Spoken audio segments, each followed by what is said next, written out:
And now with the Java 42, this motorcycle looks absolutely beautiful, but similar to the regular Java. Now there are some differences, mostly in terms of design. The front fender is smaller. Yeah, the front mudguard is smaller. It gets this 90/90 18-inch front wheel. It gets a front disc 280 mm, Bibri brakes, telescopic forks, and the headlight is not joined to the handlebar like in the case of the regular Java. Okay, lever quality is decent, could have been better. Java written here on the hand grip as well. The engine is a piece of art. It looks so beautiful. Just look at the engine. It looks absolutely sensational. And you know what? A single cylinder engine with 2 exhaust pipes. Yes, that's right. That's a Java trademark. Twin exhausts at the rear. Overall quality of this motorcycle could have been slightly better considering the price. And here we get a backrest as well and space to mount your luggage. 242 written here. The tail light is really very small. Meanwhile, you get these indicators here and a reflector here as well. The rear tire is bigger in size. It's a 120 section. However, it happens to be a 17-incher, not an 18, which is at the front. So 120, 80, 17 here at the rear. The seat, although it is decent size, this is the place to hold on to, or you can hold on over here as well. Meanwhile, the seat comfort isn't great because the seat is a little bit hard and it's a little bit too slim for my liking. The tank looks beautiful. Meanwhile, when you open this thing, okay, the key is placed here. Yep, the key is placed there. When you open this thing, it comes in your hand, which is minus points right away to Java. That shouldn't be the case at all. Yeah, you have to put the key here. Meanwhile, as you can see, the pegs are actually center set, original Java 1929 written there. There's a crash guard placed here, and there's space to keep stuff here on both the sides. Not much as such. I think mainly toolkits and bike papers.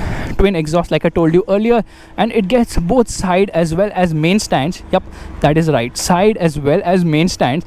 That's a nice thing. Meanwhile, as I get onto the motorcycle, let me tell you, it feels very light. It might look heavy, but it feels very light. Meanwhile, let's turn on the motorcycle. When you turn it on, it does a full swipe. Okay, it did not do it right now. Let's do it again. Come on, swipe completely. It's getting stuck at 30 kilometers per hour. It's supposed to do a full swipe. Okay, let's try that once again. 1, 2, 3, go. Alright, there's some issue with the motorcycle. It's not doing a full swipe. Otherwise, it swipes all the way to 160 kilometers per hour. There's an odometer, there's a fuel meter, and there's a speedometer and telltale lights placed all over the place. Unfortunately, it doesn't get a trip meter. Well, at least it gets a fuel meter, which is a brownie point there. Meanwhile, this is the engine kill switch. This is for high beam and low beam, and this is for the indicator of this motorcycle. Meanwhile, this is the horn. The horn is nice and loud. Let's turn on the motorcycle right away. You have to press the clutch to turn on the motorcycle. There, it's road to life. Sounds really nice. Yup, but could do with more thump, I would say. Overall quality of this motorcycle is good, but certainly could have been better. Let's get riding right away.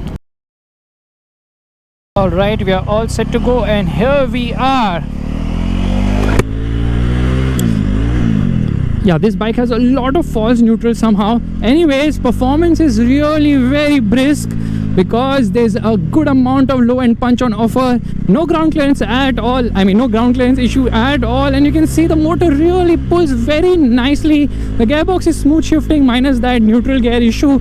Otherwise, yeah, it feels so punchy. It reaches higher speeds in a flash. Top speed is 130 kilometers per hour. There are some vibes which can be felt on the foot pegs as well as the handlebar. Brakes are good. They offer sure foot stopping power. It gets a single channel ABS. Dual channel ABS is an option with the rear disc. This one gets a rear drum 153 mm. At the front, we get a 280 mm disc. I love the way this motor has so much character lower down. Now, this is the same engine which does duty on the Mahindra Mojo as well, which happens to be a 293cc motor. Now, this one is a liquid cooled DOHC fuel injected motor. Has 4 valves, but there have been revisions which have been done, which makes it such a smooth motorcycle in comparison to this machine which is on my right now.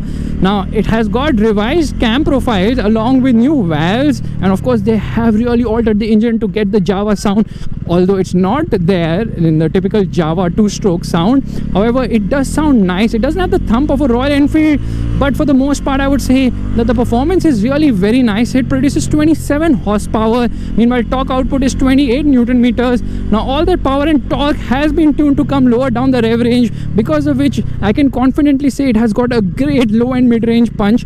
but doesn't have a top end as such, because when you go near the top end, yep, it hesitates and obviously it vibes a lot. In fact, the vibes are so much in the top end that you can feel it on the handlebar, on the foot pegs, as well as on the seat too. In fact, the seat I think is just too thin and doesn't give good cushioning. The ride quality is on the stiffer side, but for the most part it absorbs almost everything in its stride very comfortably. However, that said, handling is very nice. It's very nimble, it's very agile. It doesn't feel its weight. In fact, it looks like a heavy motorcycle. It weighs only 170 kgs. Fuel economy rated by ARAI is around 37.5 kilometers per liter. It's got a 14-liter fuel tank, which means that the riding range is decent as well. But in terms of outright performance, don't expect much, because this motorcycle isn't about outright performance. It's about low-end performance, and the Mojo's engine characteristic is completely different. But Classic Legends has done a great job of tuning this motor to extract great punch in the low end of the rev range. Overall performance for riding at slow speeds and in the city is great, because there's so much punch lower down, but these false neutrals are like just a pain in the rear. Meanwhile, braking performance is good. Yeah, it's really good. The brakes, with the addition of a rear disc, it would be even better. Turning this motorcycle, yep, no problem at all.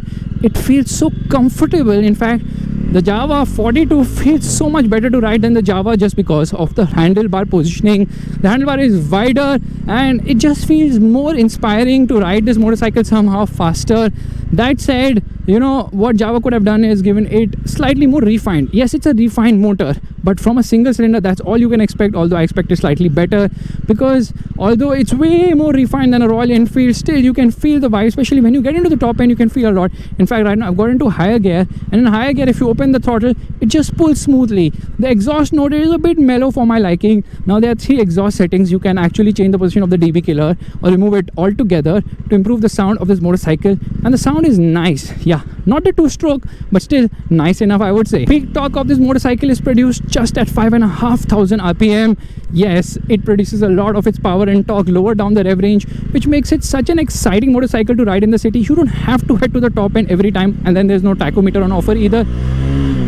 Yep, it gets boomy when you push it into the top end, and there's no thrust on offer either in the top end. Yeah, I can feel the vibes on the tank as well. Now look, I've hit the red line. A lot of vibes, the motor revolting in protest, but yes, you know, upshift and everything seems fine altogether. Here we go again. The rev band to play with is very narrow. I think redline comes in at 7,500 itself, 7,500 RPM. That is a low redline, but it is a decent enough redline by this type of motorcycle standards. It's like a cruiser motorcycle. You can call it a modern classic, especially this one, the one I'm riding right now. The Java 42 is more modern than the Java itself, and the pricing is rupees 1.85 lakhs for the variant I'm riding right now. Meanwhile, if you want to get dual channel ABS, you have to pay rupees 10,000 more, 1.95 lakhs for the dual channel ABS with rear disc motorcycle, the Java 42.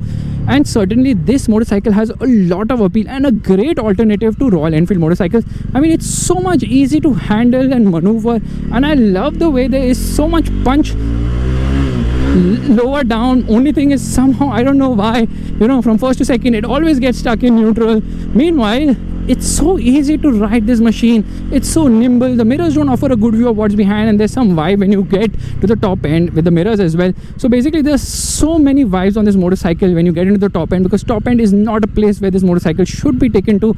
It's not about top end, it's just about low end and mid range, which suits the characteristics of this motorcycle pretty well. Again, there we are stuck in neutral.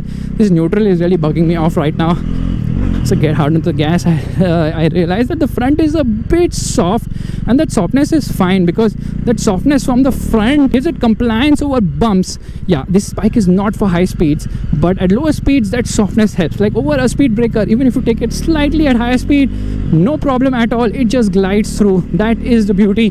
Now it takes a little time to get used to this speedometer. However, it is way better than the one on the Java. In the Java you can't even read what's it saying. That's it. Here we go.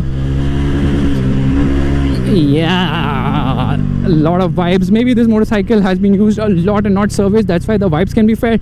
That said, this Java 42 is an absolute fantastic motorcycle. There's no denying the fact it is extremely expensive for what it offers, but then you get a piece of history and a Java brand, which obviously those who know about it absolutely love it and close their eyes and want to get one as well. But then they are the ones who would opt for the Java, not the Java 42. I for myself would prefer the Java 42 only because the speedometer is at least readable here. That's it guys, this is my review of the Java 42, and if you like this video, you know what you have to do. Give it a thumbs up, that's a like button, and also subscribe to the channel. I will see you guys in the next video real soon. Bye bye.